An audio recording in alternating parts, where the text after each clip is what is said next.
नमस्कार, आप देख रहे हैं दी ग्राउंड नेटवर्क। मैं हूं आपके साथ विक्रम इंदौर।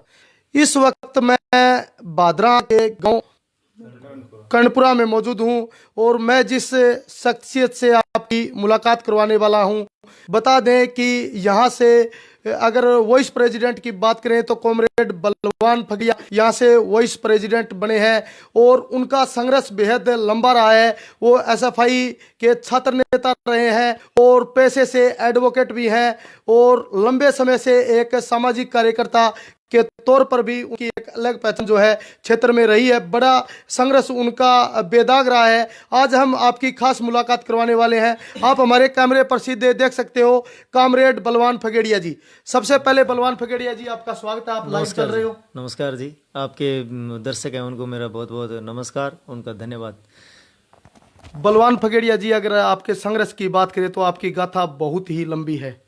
तो किस तरीके से आपका संघर्ष रहा, कितनी उम्र में वो संघर्ष की घड़ी थी जिस समय आप एक छात्र नेता के तौर पर जनता के सामने उभर कर आए, ये हमारे दर्शकों तक आप बताएं। 10वीं तक हमारा स्कूल था गांव में। 10वीं पढ़ने के बाद बादरा पढ़ने के लिए 11वीं क्लास में जब भी हम गए, उसमें से ही हम नेता बन गए। जनता के नौजवानों के बीच में रहे, उनके छोटे मोटे काम होते थे तो उनके साथ जाकर के करवाते थे। धीरे धीरे काम करवाते गए, लोगों में हमारी लोकप्रियता बढ़ती गई, हमारा फ्रेंड सर्किल बढ़ गया और फिर कॉमरेड बलवान पुनिया के साथ मिलकर के हमने संगठन बनाया एसएफआई। और फिर लगातार 18 सालों की कामयाबी के बाद आज तहसील के अंदर विधानसभा में कॉमरेड बलवान पुनिया को भेज करके आज सरताज हैं तहसील के। और यही हमारा संघर्ष है लगातार। और हमारे जो दोस्त हैं, हमारा जो फ्रेंड सर्किल है वो बहुत बड़ा है। बलवान फगड़िया जी, एक छात्र राजनीति से आप सीधे तौर पर राजनीति में प्रवेश किया है, तो ये सब कैसे हुआ? क्योंकि आप एक छात्र नेता थे, आज आप एक राजनीति में कदम रखते हुए आज आप पंचायत समिति में वो प्रेसिडेंट बने हो, तो ये सफर आपने कैसे तय किया? 2009 में मैंने पहला चुनाव लड़ा था, पंचायत समिति का ही चुनाव वो था पहला। फिर उसमें हम ये तय किया, जब तहसील में काम करवाने के लिए जाते थे तो ये होता था भी फलाने नेता के पास जाओ, दिगड़े नेता के पास जाओ। उनके पास जब जाते करवाने के पास उनके लिए उनके पास कुछ होता नहीं था, चक्कर काटने पड़ते थे। फिर सोचा भी इनके पीछे ही क्यों भागें, जब अपनी जानकारी है सारा समय तो अपने आप को खुद ऐसा बनाएं ताकि इन लोगों के पास नहीं जाना पड़े। तो हमने फैसला किया और मैंने पहला चुनाव लड़ा और बड़े मार्जिन से वो चुनाव जीता। और उसके बाद से कभी मुड़कर देखा नहीं, लोगों के करवाते हैं और नेताओं के पास हमें नहीं जाना पड़ता। हमने वो खुद काम करवाते हैं, साथ करके काम करवाते हैं, किसी के घर नहीं जाते हैं काम करवाने के लिए। बलवान फगड़िया जी, अगर हम आज युवा वर्ग की बात करें तो युवा वर्ग है वो राजनीति में करता है, तो इस तौर पर जो युवा वर्ग है राजनीति में आना नहीं चाहता, तो आप उन्हें ऐसा मोटिवेट करें कि वो भी राजनीति से प्रेरणा ले, क्योंकि आजकल कहते हैं भी राजनीति एक बुरी चीज है। तो आप राजनीति को किस रूप में देते हैं, हमारे दर्शकों को बताएं। राजनीति तो करने वालों पर निर्भर करती है, वो किस तरह से करते हैं। अगर वो राजनीति अपने लिए करते हैं तो निश्चित तौर बुरी चीज़ है। अगर वो राजनीति में इसलिए आते हैं कि हमें अपने समाज का, अपने परिवार का, अपने गाँव का और अपने देश का भला करना है, तो निश्चित तौर पर अच्छी चीज़ है। और मैं तो ये संदेश देना चाहूँगा आपके दर्शकों को कि ईमानदार आदमी अगर राजनीति से दूर हो गया तो चोर और ढोर ही बैठे हैं कुर्सी पर। तो जब चुनाव लड़ने वाले सारे ही चोर होंगे तो फिर अपने उम्मीद कैसे कर सकते हैं व्यक्ति शासन करने लगते हैं। फिर अपने उम्मीद कैसे कर सकते हैं राजनीति अच्छी होगी? आप खड़े हो और लड़ना सीखो और लोगों के बीच जाना सीखो। ये तो है नहीं कोई आप आज घर से आए और आपको प्रधानमंत्री बना दिया, ये नहीं होता कभी। मेहनत करो लोगों के बीच में। एक ईमानदार आदमी को बहुत परीक्षाएं देनी पड़ती है, ईमानदार आदमी को बहुत परीक्षाएं देनी पड़ती है। ये कठिन, ये सर्वोच्च सत्य है। अगर चोर और ढोर हैं वो तो सीधे आएंगे, पैसे लगाएंगे, जीत करके बैठ जाएंगे, वो वापस पैसे कमाएंगे। लेकिन अगर आप राजनीति बदलना चाहते हो तो निश्चित तौर से आपको बहुत मेहनत करनी पड़ेगी और जनता का दिल जीतना पड़ेगा, तब जाकर के आपको मंजिल मिलेगी। बलवान फगड़िया जी, अगर सोशल मीडिया की बात करें तो बड़ी तेज़ी से आपकी फ़ोटो के साथ है आपकी एक प्रधान नामक एक जो फ़ोटो है वो भी वायरल हो रही है भी कॉमरेड बलवान फगड़िया प्रधान बनने थे, लेकिन क्या वजह रही कि आपको वाइस प्रेसिडेंट बनना पड़ा? और एक ऐसी भी फ़ोटो वायरल हो रही है कि अभी जो प्रधान बने हैं अनिल ओलख जी, ये तो रॉबर्ट वाड्रा से भी बड़े जीजा हो गए। ऐसी आप इस बारे में क्या कहना चाहोगे? नहीं, हमारी पार्टी ने हमें आगे रख कर के चुनाव लड़ा था। अभी 27 सीटों पर हमने चुनाव लड़ा, सीटें हमारी 10 आई, जी 4 कम रह गई, तो हमारा तो नाम उसी दिन कट गया। जी बाद में रही बात रॉबर्ट वाड्रा की, तो अनिल जी रिश्ते में उनके जीजा जरूर हैं, लेकिन 2 साल से उनके तलख रिश्ते थे जी। और वो हमारे सामने ही जीते हैं, जी निर्दलीय जीते थे वो, जी। हमें हरा कर ही जीते हैं। हमारी पार्टी के लालचंद जी मेला थे, उनको हरा करके ही जीते हैं। जी। उनके पास 4 सीटें थी निर्दलियों की और हमारे पास 10 थे। निर्दलियों ने तय कर दिया भी हमारी इस नाम पर सहमति है, अगर आप इसे बनाओगे तो हम आपके साथ आएंगे। तो हमारी भी मजबूरी थी और उनकी भी मजबूरी थी, दोनों की मजबूरियां मिल गई, तो ये जीजाजी पैदा हो गई। जी। अच्छा कॉमरेड बलवान जी, एक बात और बताएं भी, आप जो कह रहे हो आप झुके नहीं और बिके नहीं, आपके दिल में कोई गला शिकवा किसी प्रकार का कोई नजर नहीं आ रहा, तो आपको क्या लगता है? नहीं, गिला शिकवा नजर है ही नहीं, तो नजर कहाँ से आएगा? हमारी जितनी औकात थी जनता ने उतनी हमारी सीटें दे दी। जनता का ही तो कहीं ना आशीर्वाद कहीं है। आप खुश हो? बिल्कुल खुश हैं जी, जनता ने दिया है आशीर्वाद। तो 10 सीटें दी है तो जनता ने ही दी है, जनता ने हमें तोला है, परखा है और ये इस लायक ही समझा है भी ये 10 के ही लायक हैं, तो 10 सीटें दे दी। अभी तो खुद को हमें साबित करना है ना भी आपने हमें कम दी, तो हम इसकी ज़्यादा के काबिलियत रखते थे, आपने कम दी, तो हमें काम करना है और करेंगे, क्या दिक्कत है? जनता का जो आशीर्वाद है वो सर माथे है और आज खुश हैं। पंचायत समिति के अंदर काम करवाएंगे, लोगों का दिल जीतेंगे, जो थोड़े रह गए और ज़्यादा लेंगे।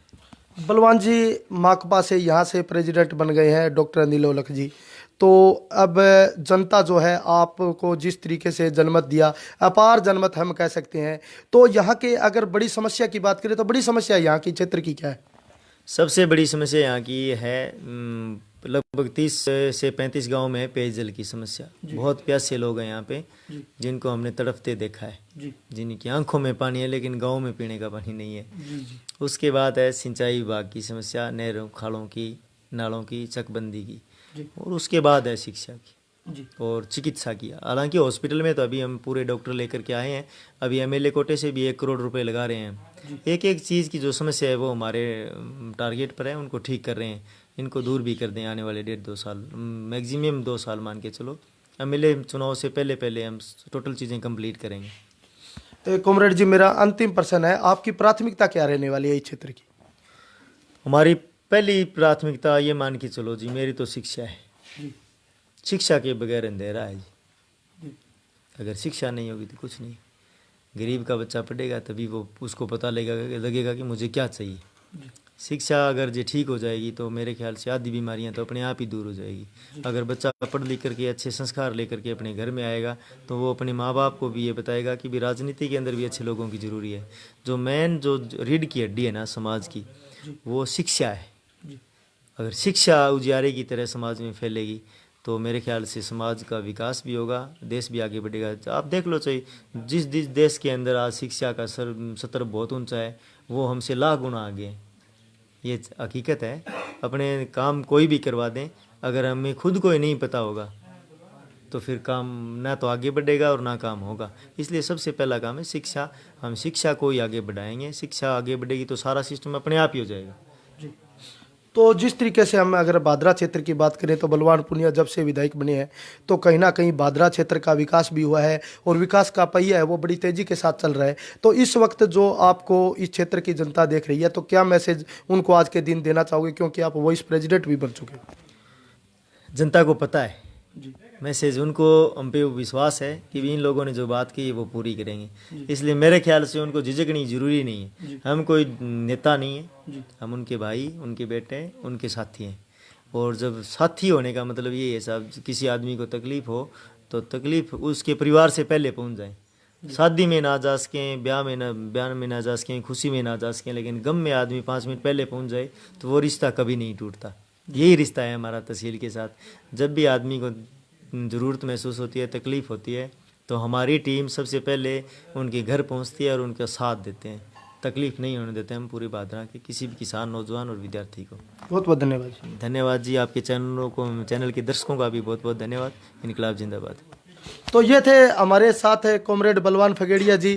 तो इनके फादर साहब भी बैठे हैं, फादर साहब से भी 2 मिनट बातचीत कर लेते हैं। हाँ जी ताऊ जी, राम राम। ताऊ जी, आज बलवान फगेड़ियो है वाइस प्रेसिडेंट बन गया तो कितनी खुशी है? बहुत खुशी है। बहुत खुशी है। अच्छा, लंबे समय छात्र राजनीति भी कर ला रही है, जी के स्टूडेंट है, बांगे कोई भी समस्या है तो वह समस्या ही उठा के बांगा समाधान कराने ला रही है। तो थारे दिल में यह बात जब पहुंचा है गाम गा थे इन्हें भी न जाओ, तो गाम को इन्हें भी ने थाने बताओ है भी बलवान फगेड़िया बहुत ज़्यादा काम कराने ला रहे, तो किसा का सुकून दिल ने मिले? किसा के मिला ऐसा मिला बोले सस्तो पाग्यो घर काम करवा दियो, सस्तो भाग्य और काम करा दिया। अच्छा, रुपया लागे को नहीं। हाँ हाँ, अच्छा, और नेता सारी सूख खान ला रहे, हाँ, गरीबा खून चूसे, मार लो सीधो हम्म, जेल में बगीचे लठा खाइया हुआ है, पैर में तो कोरोड़ा करे नहीं। तो जेल में भी बगजे लठ भी खाई हुए, या आप सुना तो भगत सिंह जी से नौजवान है उधम सिंह बरगे। सिंह बरगा ही मानो दे, अच्छा, हाथ लगा दिए फकर महसूस होया कौन हुआ था? मानना तो है तो वो नहीं मार महसूस होया नहीं? के हाँ अच्छा, मारना तो खुद को नहीं, यहाँ भी पढ़ा लिखा दियो और ये वंड जड़ा में फिरे।